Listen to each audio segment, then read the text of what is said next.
জয় হিন্দ বন্ধুরা।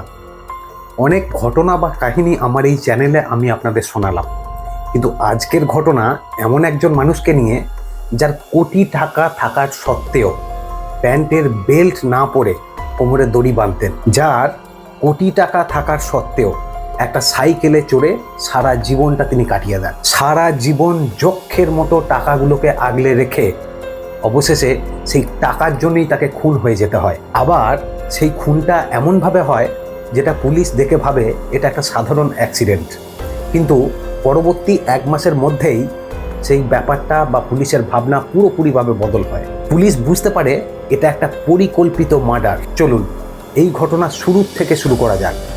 সময়টা 23শে মার্চ 2024। ভারতবর্ষের কেরালা রাজ্যের একটা জায়গা যার নাম কুল্লম শহর। এই কুল্লম শহরে 82 বছর বয়সী এক বৃদ্ধ বাস করেন।